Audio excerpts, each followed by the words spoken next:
Welcome to Phillip Island, Victoria in Australia. What a setting we have for this great sporting contest, the Little Penguin Sea to Dune race.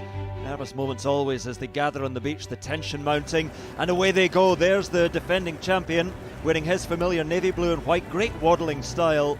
Another pre-race favourite though, losing touch with the pack. Maybe that's why. A few too many fish in the day's feeding.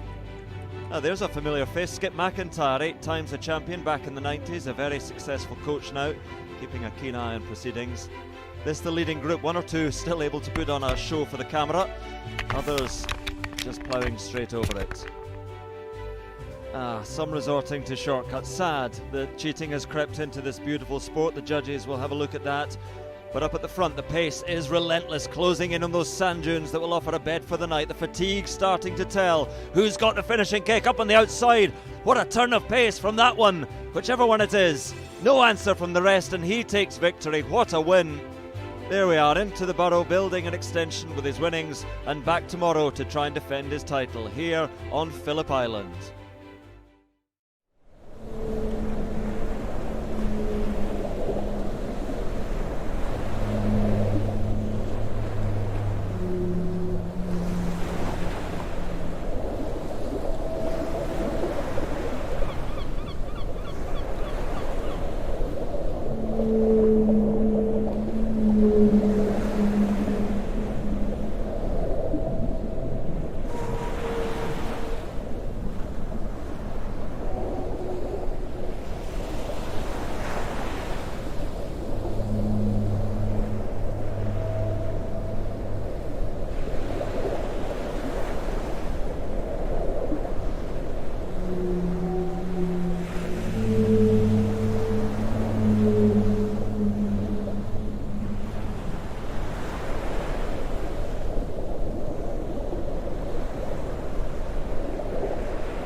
Good evening, ladies and gentlemen, boys and girls, and welcome to Penguin Live TV. My name is Ranger Steven. I'm going to be your host tonight. I'll be showing you the penguins, and joining me we have the wonderful Sue. Come on over and say hi, Sue.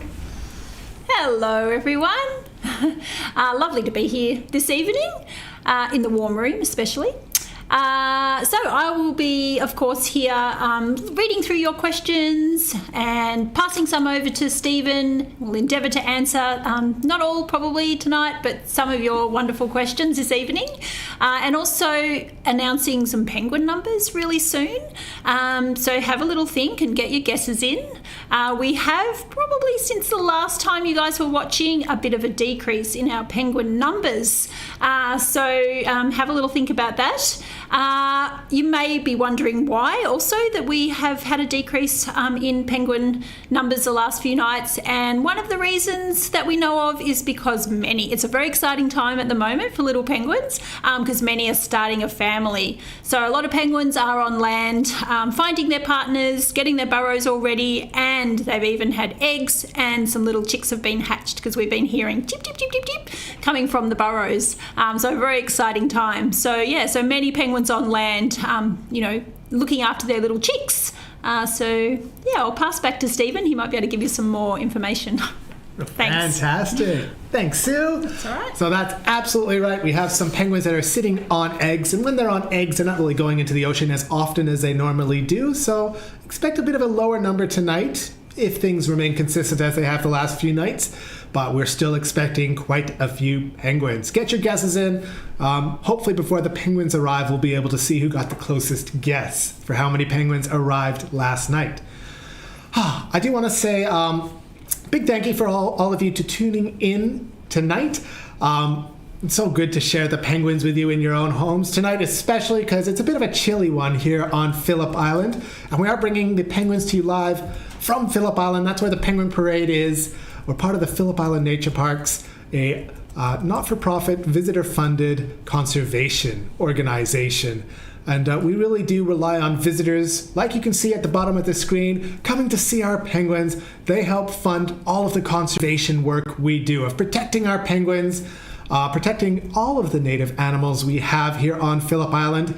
And we've got about 1,800 hectares or so of land that we help to manage. And as we're looking across this beautiful bit of the southern coast of Phillip Island, we are looking across most of the land that we're taking care of. Don't know if we can see all the way in the distance. I'm going to do my best to zoom in. I'm not sure how clear that's going to come through. But you got that triangle-shaped rock in the distance, or I should call it a pyramid-shaped rock, because that is Pyramid Rock. Oh, the camera's not liking that zoom too much. It's trying to focus on that land way back there. And behind Pyramid Rock, you can see a very faint, hazy bit of land. That's Cape Woolamai, a little lighthouse at the top of that's flashing a white light every so often. And that is the entire southern coastline of Phillip Island. And we're managing the beaches along this southern coastline. It's a lot of area we are taking care of, a lot of animals and a lot of plants that are under our care. And we're doing the best we can to make sure that all of the animals have a safe place to call home. And that's why we do like to say a big thank you for anybody who does plan on coming to see our penguins, because the money you spend on a ticket goes back into managing all of that. Now, I do want to say really that this is the land, the traditional custodians are the Bunurong people. We do want to say a big Wominjeka, which means welcome. Wominjeka to Malau would be welcome to Phillip Island. And we like to pay our respects to the elders, both past, present, and emerging of the Bunurong, and any elders who might be watching with us today. Now, last night, our penguins came home at about 6:41. Wanted to start the stream a little bit earlier because those penguins were a little bit late, and we're never sure exactly when the penguins are going to arrive. And I was looking at this camera and I was looking into the sky and I noticed some dark clouds, and I thought, ooh, if one of those clouds gets onto the horizon at the right time, these penguins could come out at any second, and I wanted to be prepared. I'm always a bit sad if we miss the very first group of penguins that crosses the beach, so I'm glad I managed to get this in early, and I managed to be able to share a few stories with you before we see our first group of penguins. But while we're waiting for them, Sue, did we have any really good guesses of our penguin numbers? Okay, so just give me a little minute. Scrolling through desperately trying to find the closest guesser. It's going to be a tricky one. There's always a lot of guesses every night. But let's have a quick scan across our beach while we're waiting. And there's no penguins just yet. I've been listening on the radio and I haven't heard any penguins at the water's edge. But you can see some people on the stands in the distance. And they're all excitedly, let's get that camera in focus. They're all excitedly waiting for the penguins to come home, which is great. Okay, we had, probably the closest guess was about 749. 749 penguins. And what was close? Yeah, pretty close. So what was our actual number? Even a bit lower at 547. 500. So the lowest number we've had in a little while. Wow, this was a pretty low number last night. Still decent numbers, but a little bit lower. But as we said, we are expecting our penguins to be sitting on eggs. A lot of them have really started to try and get themselves ready for the breeding season as well. So the numbers will be fluctuating a little bit. I know all of the rangers who enter into the penguin lottery every night, we always have a guess of how many penguins are going to be crossing the beach. We never know because we have a penguin counter who counts all of our penguins, but at the beginning of the night, we all put a guess down to see how many penguins might cross the beach. The winner does get a chocolate bar at the end of the night, and the guesses are all over the place right now. We have some really high guesses. I guessed 2,000 penguins. I'm a bit of an optimist. We had some even lower guesses than 500, so who knows? We never know exactly how many penguins are coming home. It's always different every night, and you'll be able to share with us and see exactly how many are going to come home tonight. Oh, all right, that's a lot of talking, waiting for our penguins to show up. I'm going to go out into the ocean, see if we can spot a raft in the distance. Let me know in the comments if you do spot a raft in the distance. My eyes are not always the best. That's why I wear these glasses. And I can't really spot them. The water's a bit choppy out there, isn't it? Might be difficult to spot one of those rafts of penguins on the water. Now, if you don't know what a raft of penguin is, that is a group of penguins out on the ocean. When they form up into those groups out on the water, those groups are called a raft of penguins because it looks a little bit like a raft does on the ocean. Sometimes people get confused when they see those rafts and they come to the penguin parade. They say, is that a bit of an oil slick out there? What is that black patch on the water? It's one of a grouping of penguins, and they're grouping up for the safety in numbers. It's very important that they have safety in numbers because there are predators who will try to eat little penguins. Our penguins are pretty clever though, because they're waiting until it gets nice and dark. They want to make sure it's nice and dark for when they come home, because all of their native predators are birds of prey that go to sleep at night.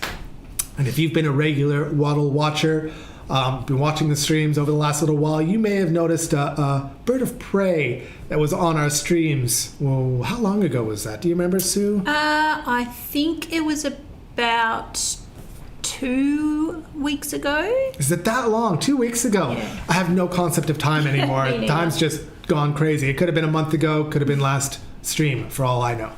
But yes, about 2 weeks ago. That sounds about right to me. Yeah, there's a bit of a bird of prey flapping around, especially around on the Penguin Highway camera that's just above my head. Now, we're not entirely sure what animal that was. Most people are going with the brown goshawk. I believe it was a juvenile bird of prey of some sort. At the time, I was actually counting the penguins when that bird of prey was around. And that was a bit interesting because I was in the skybox with Kat, who is actually counting our penguins again tonight. And she was unable to really see what was happening because these penguins were all the way crossing the beach, and then they got frightened by something, and then they ran back to the water. And she said, oh my goodness, how do I count these penguins? It's almost impossible to count the penguins when they're crossing the beach and then deciding, nope, don't want any of that on the beach, gonna go back into the water. It's a really tricky night to count the penguins. It was probably a bit of an inaccurate count that night, just due to the absolute chaos that was happening. And when I was in the skybox, I actually tuned into Penguin Live TV while we were counting because of our penguins' behavior. It was so unique and so strange. couldn't really explain what was happening because we couldn't see over there. So we tuned into Penguin Live TV, and I was watching it, and who was streaming that night? Was it Jordan? It was Jordan and myself. Jordan and Sue were there, and Jordan was looking at the bird of prey, and I was looking at him like, ooh, is that a swamp harrier? It might be a swamp harrier. So that was my guess on the night, but I only had a little phone, and the pixels weren't that great, so I wasn't 100% sure what the bird was, but it could have been a brown goshawk. And I do have a bit of news. We did see the brown goshawk here last night. Now, I believe it is a juvenile bird of prey of some sort, because unfortunately for our young birds of prey, they do have a hard time catching enough food, and so they have some unusual behaviors. They might even try hunting at night, which is very atypical of what a bird of prey would like to do. They want to be hunting in the daytime when they got the best vision. Oh, I see a raft of penguins swimming in. Hopefully you can see it on your screens. Might just magically appear in one of these next waves. Oh, that's exciting. Good timing. Here come the penguins. Now, we're going to get you guys to guess how many penguins are crossing in this first group. We don't know how many are in this group, and our penguin counter doesn't know yet, but they will be counting, and they're going to radio it through to us. We will let you know what they've counted, and the winner of the closest guess in the comments gets the bragging rights. Oh, wow, that's a quite large group. At least it's a wide group. Now, it's a bit iffy whether our penguin counter will be able to see those 3 penguins right above my head. They are, I should have pointed on this side, 4 penguins over there. Maybe if they join up, they'll get counted. That's a decent-sized group. Yeah, that's good to see. Now, as the season progresses, as the breeding season progresses throughout the year, we do expect our numbers of penguins to cross the beach to get bigger and bigger until it hits the peak breeding season when not all of our penguins, but a lot of our penguins are coming home to feed their chicks, and we get so many penguins just crossing the beach on the night. All right, there they go. So we're going to hear from Kat that we've had a penguin start in any second now, which is just great to hear. And surprisingly to me, these penguins actually started a little bit later than last night. I thought last night was a really late night or late start for our penguins, but the seasons are changing, the days are getting longer, and the penguins are coming in later and later. And you know what? Come daylight savings, they show up an hour later. They don't pay attention to the clock, they pay attention to the sun. We've got our ephemeral pool is still here, which is fantastic to see. I love watching these penguins just jumping in the water and swimming their way through. That's just so exciting. Got a Cape Breton goose above my head, that side, sorry. Having a drink out of the pool. Probably getting the penguins a little bit nervous. A lot of the ones are not really wanting to swim too close to that goose. The breeding season for the goose is, I like to say it's starting to wind down a bit. There might be some geese out there that still have some young chicks, but a lot of them have had chicks that have started to really grow up. They're going through a bit of an awkward teenager phase right now. And they got those bit of scraggly feathers, which is fun to see. Oh, there we go, a couple of geese. Now these geese do tend to mate for life. We find anyways. Do we have a number for how many penguins crossed? Yes, so that very first group was 73 in that big group, and the next group was 43. Oh, I missed the 43 group. Yeah. Wow. So anybody get a good close guess? Did you notice anybody? If you got really close to that, put your name in the comments so Sue can see it. We'll give you a bit of a shout out. Let me see. Someone said 67. Ooh, somebody said 67. That's a really good guess. Find the name. Fantastic. Oh, I'm going to swap to the highway camera. Diane said 77. That's a good guess. Well done, Diane. Mari said 80. Joy said 52. These Penguin Live TV watchers are getting very good at counting. They're all going to be sitting in our skybox before long doing the count. You guys are getting so good at counting our penguins. It's a little bit rainy on Phillip Island here, so we got a little bit of a raindrop right in the middle of the screen on the Penguin Highway, which is a bit unfortunate, but We can see a little bit around it anyways, and see our little penguin bums waddling their way home. Oh dear, a little bit of a hose is dangling down. Might have to clean that up before the night is through. We do have a bit of a fire. It's just more of a garden hose, really, that's down there, and the cord is just down there. Shouldn't entangle any of our penguins. It won't be a danger to them. But we don't like to leave it there just in case any penguins get a little confused, wondering what is going on here with this big green thing hanging down from the sky. All right. Now, Stephen, we have some very eager children from Sydney lockdown, and they would like to know, how do little penguins swim for so many hours on end? How do little penguins swim for a long time? Yeah, like stay out in the ocean for such a long time. Yeah, that's a great question, because our penguins, they really do spend a lot of time on the water. They spend at least the whole daytime out on the ocean, and they can spend days, weeks, even a month on the ocean at a time. And the way our penguins can stay on the water for so long is, well, the easiest answer is because they've evolved to do that. They're just perfectly suited for being out on the water for long periods of time. But we have found that our penguins, they have these coating of feathers around their body. All these lovely little feathers have a bit of an oil barrier around them. We'll see if I can spot any penguins that might be preening themselves down here. Oh, some are sort of preening themselves. It's a bit tricky. And the one just by that block over there, it's kind of reaching around by its tail, and that's where they have an oil gland, and they rub the oil all over their beaks, and then they rub that oily beak all over their feathers. And if you know your science pretty well, you know that water and oil don't mix. Oil tends to repel water a bit. So they have this great big coating of oil all around their feathers, helps to keep them warm on the ocean, and it helps to keep them buoyant. And you know what they say, the oily bird gets the worm. It's another joke. I stole that from one of the Facebook groups. I really liked that joke. But because they have this bit of oil around their feathers, it keeps the water from touching their skin, so they remain buoyant. They stay up on top of the water. Penguins float on the water, which means that they can even swim out on the ocean. They do not need to come home. Sorry, they can even sleep, not swim. They can sleep on the ocean. They do not need to come home to go to sleep.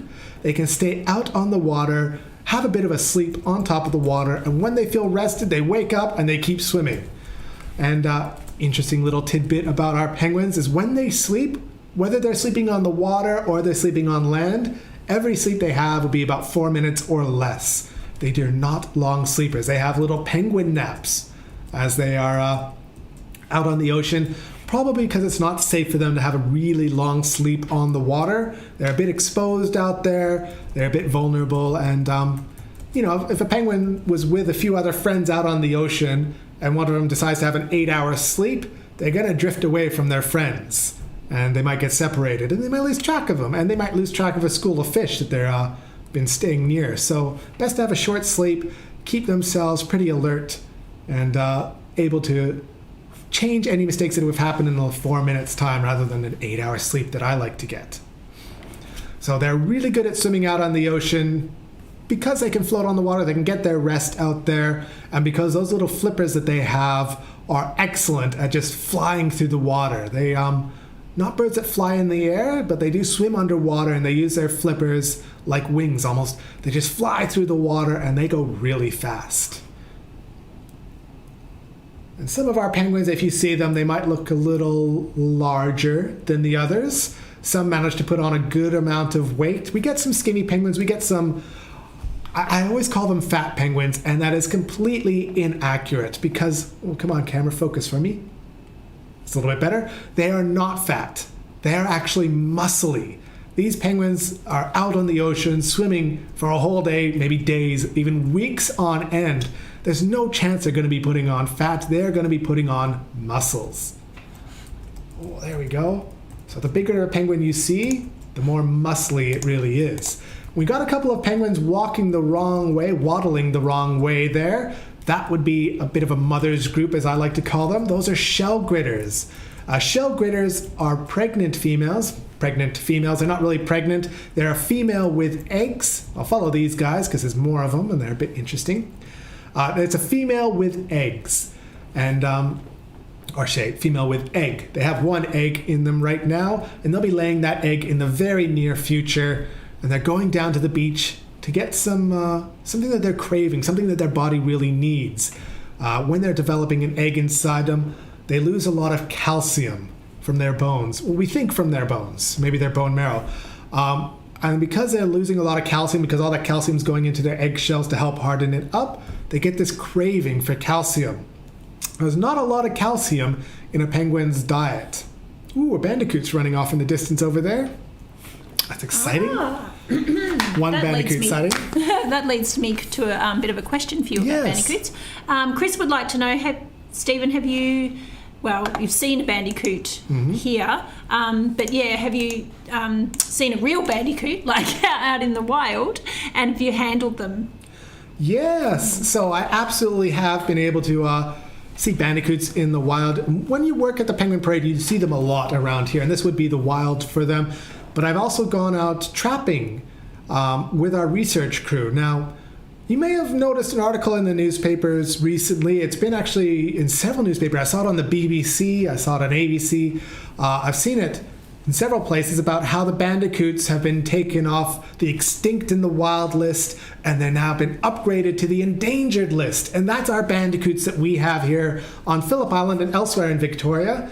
And we have a research department here who brought the bandicoots from the Melbourne zoos to be released here on Phillip Island and help to breed their numbers up, to help them reintroduce them back into the wild. And our research department goes out every so often, every few months or so, to do some bandicoot trapping. And we place these lovely little traps out into the colony, and we put some honey oats in there because that's what they love to eat. They go crazy for them. And they'll spend, hopefully, just an hour in the cage eating away at honey oats while they're waiting for us to come and give them a health check. And I've gone out with the research crew, and I was lucky enough to do some trapping with them, not this year, but last year. And they are very cute. Oh, this seaweed's got tangled up in a little bit of... This penguin got tangled up in a little bit of seaweed. He got himself loose. And so, yes, I did get to do a bit of a health check for them. I didn't do the health check, but I got to be very close by to help the help the researchers handle the bandicoots during the health check, which was just fantastic. And I got to release them back into the wild. I got to hold the bag that they were in, and then set them free, which is just such a unique experience. It was just out of this world. And I know we did do some bandicoot trappings. It would have been Tuesday, Wednesday, and Thursday, I believe, were the days we did it this last week. Unfortunately, I wasn't able to go out and join the bandicoot trapping crew because my wife, who is also a ranger here, she put her hand up before I did, and she got to go out and have fun with the bandicoots, which I'm really jealous about, but it was her turn because I had the last turn. And it was fantastic. They caught 12 bandicoots the first night, 13 the second, and 13 the third night. And there were lots of new bandicoots that we had never seen before, which is really exciting because that means that our bandicoots are having babies and we're getting new bandicoots that are in our breeding sites, which is just fantastic. And we got a few of the older ones we had seen before, so which is good to see as well. It means the population is surviving for more than just a few months at a time. They are managing to get a bit older and help to increase the numbers. And we had Tommy, who is our threatened wildlife species officer. He came along to one of our meetings we had, and he gave a talk about the bandicoots because that's his real passion and project, really.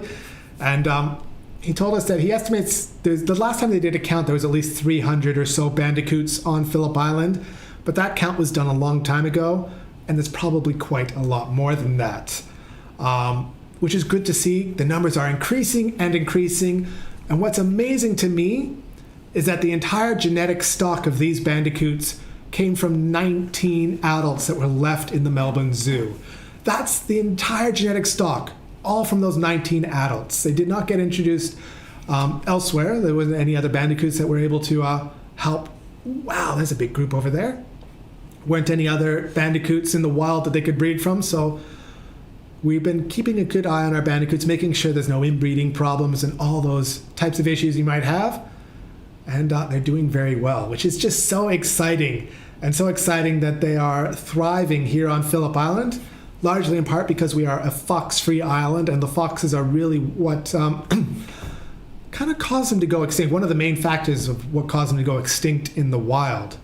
Because we're fox-free on Phillip Island, now that we are fox-free, the bandicoots, they face far fewer threats. They still have feral cats that we're worried about, and we do have feral cats even here at the Penguin Parade. We are doing our best to keep their numbers under control.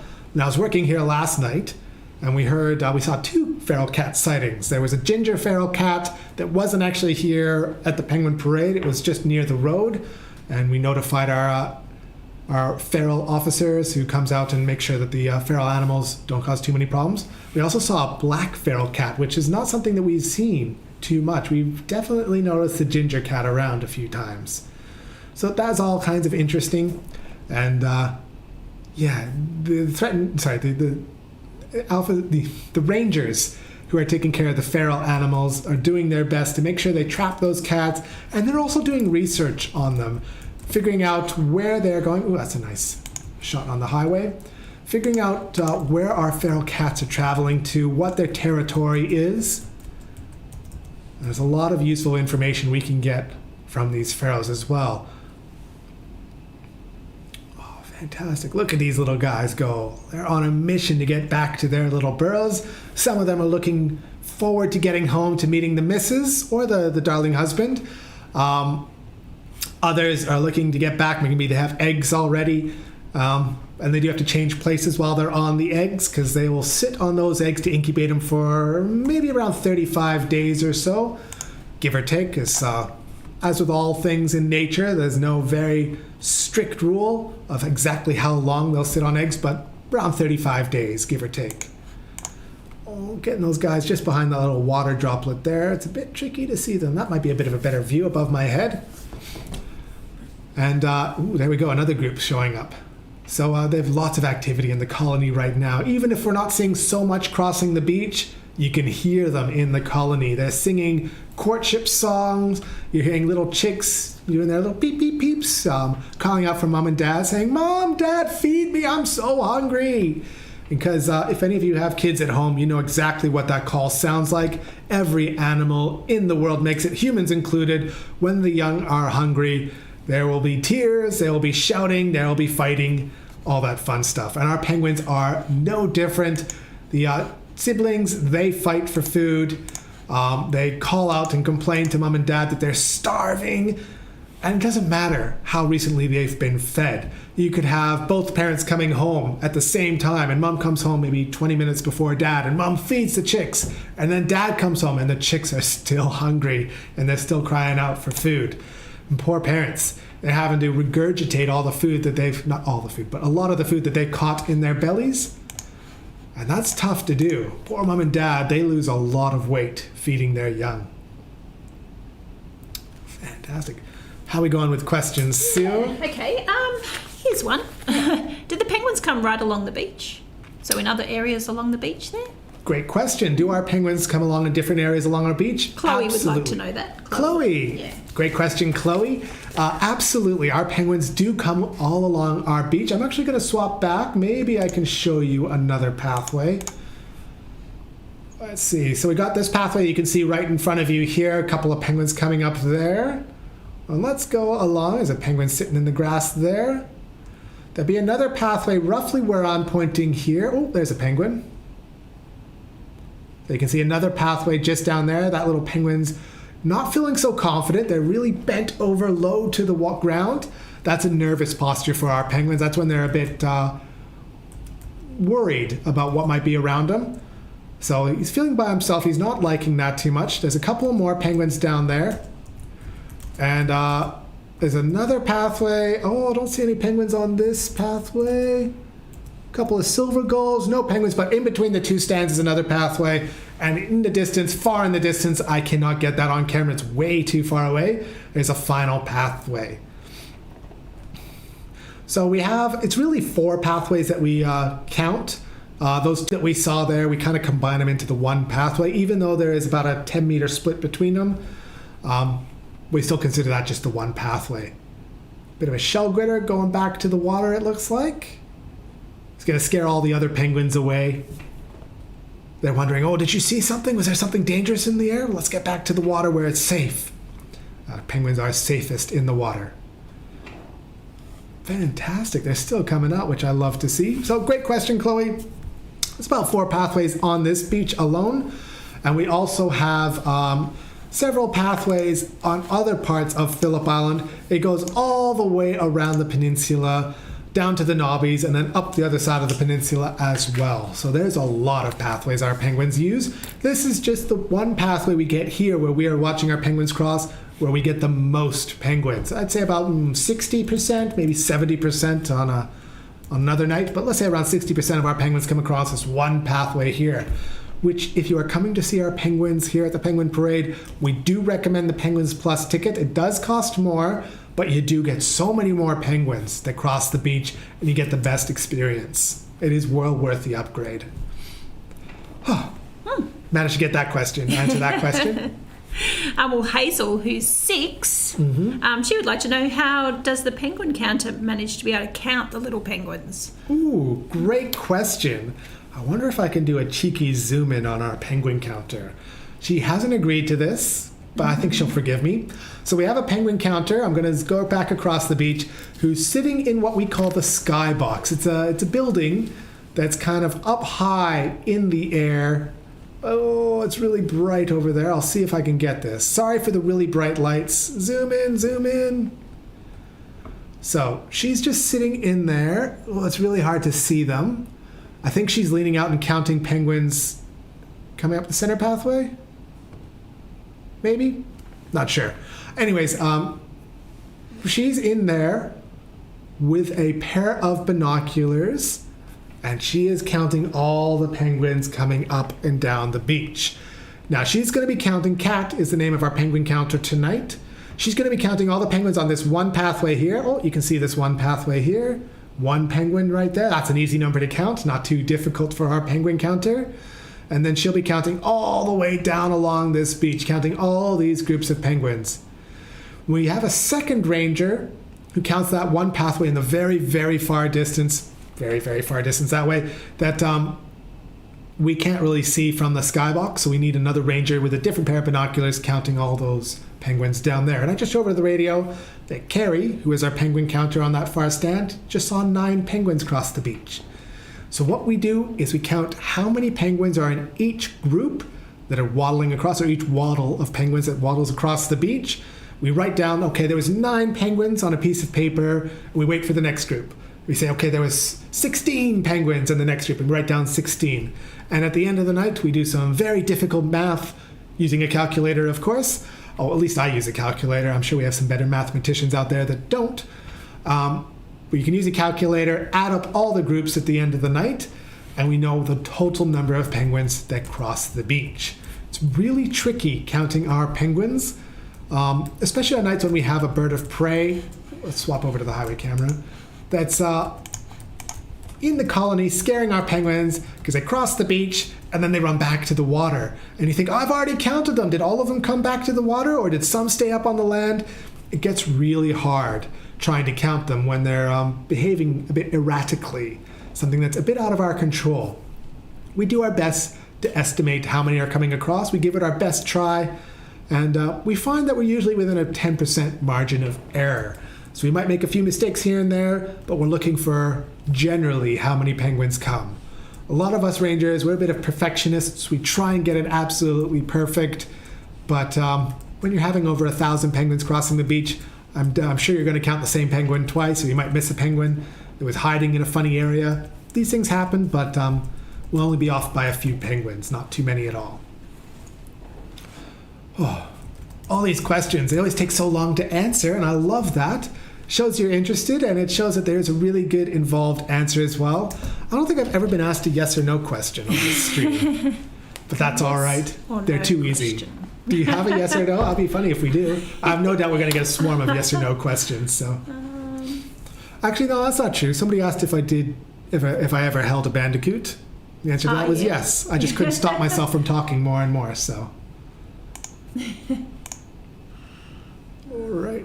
Zoomed out when I wanted to zoom in. Oop, I needed to change the camera. Sorry, I was on the wrong camera there.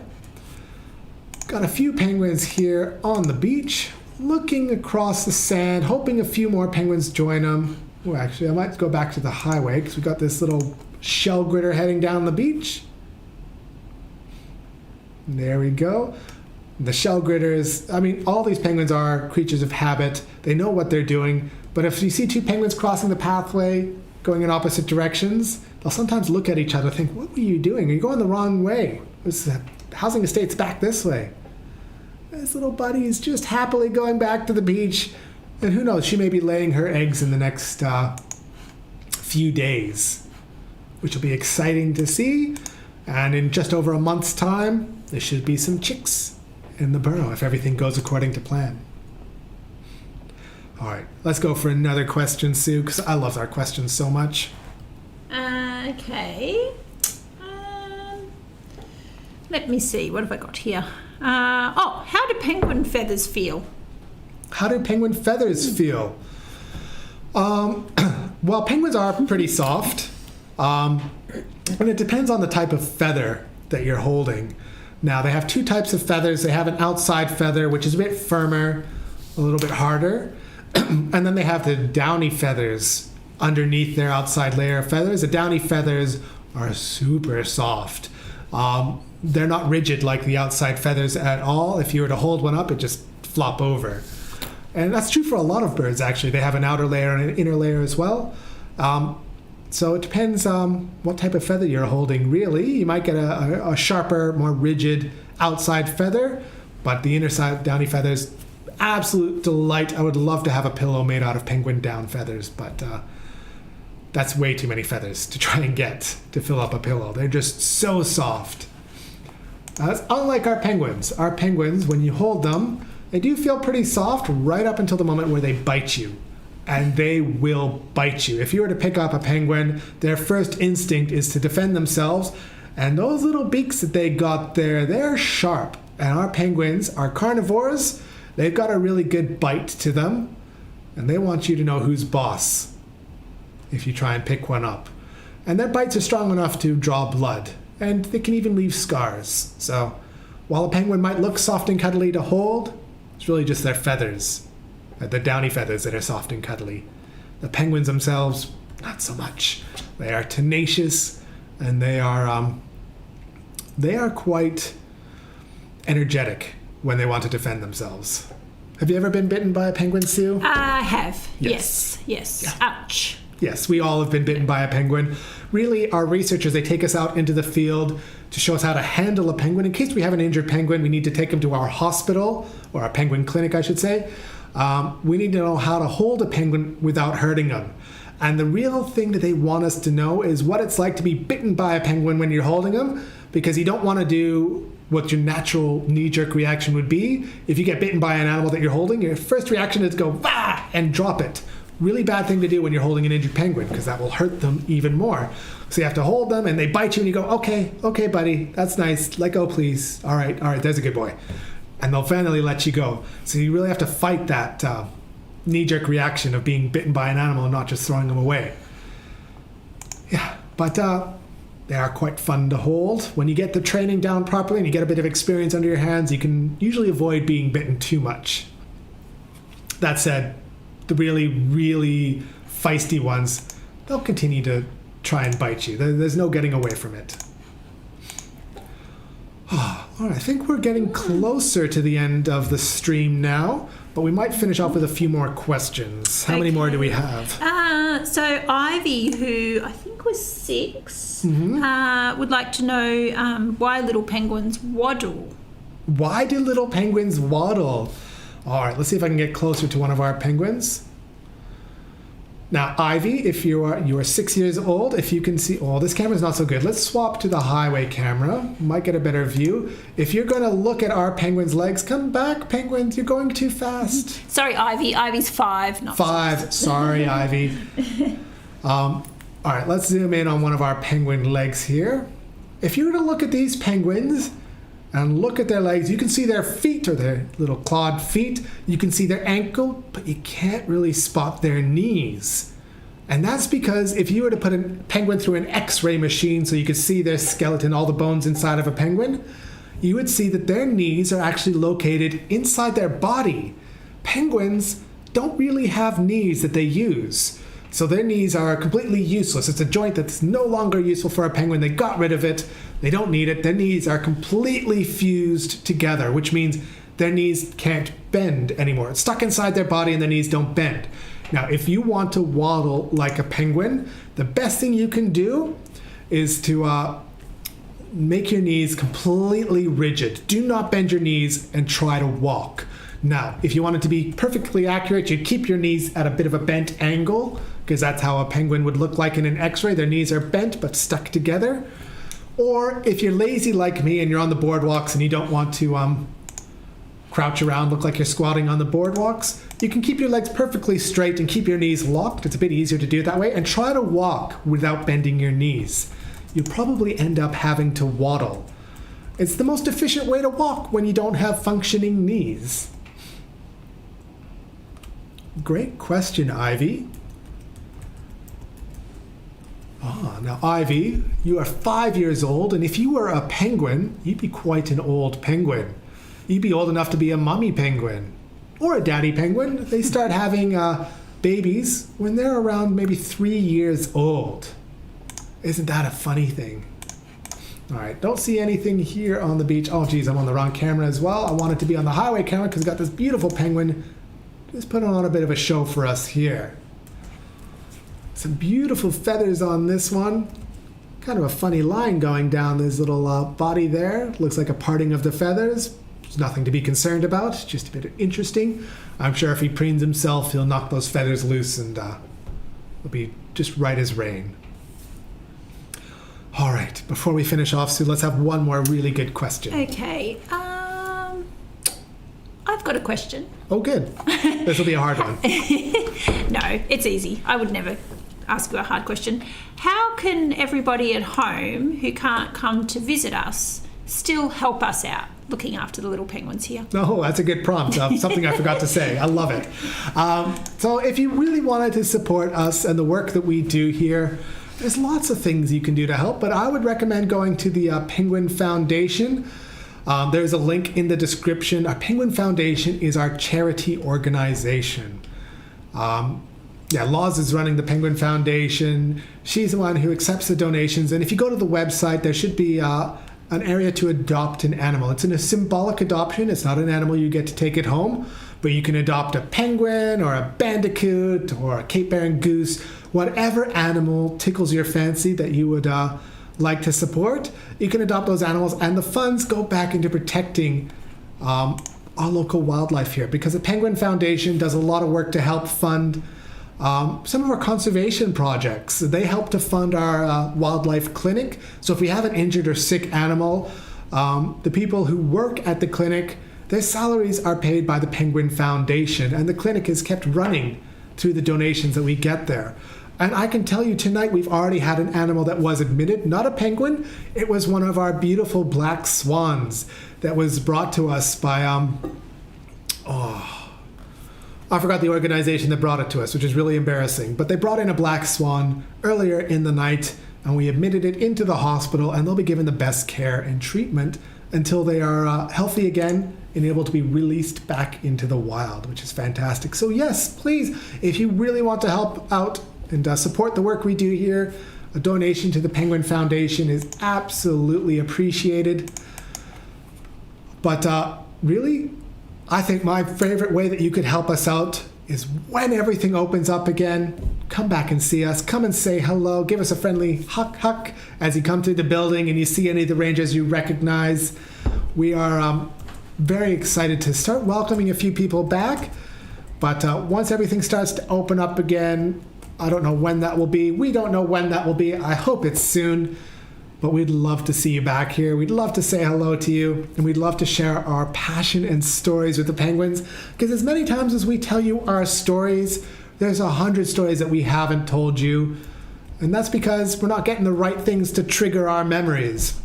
I have plenty of stories of things that have I could tell about baby penguins, but until I see a baby penguin, it doesn't really connect in my brain to start talking about those stories. And I'm not going to tell them to you tonight. You have to tune in again another night to hear some of those stories. I do want to say a very big thank you for tuning in tonight and watching the penguins with us. It's so wonderful to share them with you. And I really do hope that we get to see you back here soon. All right, might say bye tonight. So you want to come in and say bye-bye? Yeah, definitely. See you later, everyone. Thanks. Take care. Stay safe. Huck, huck. Huck, huck, huck.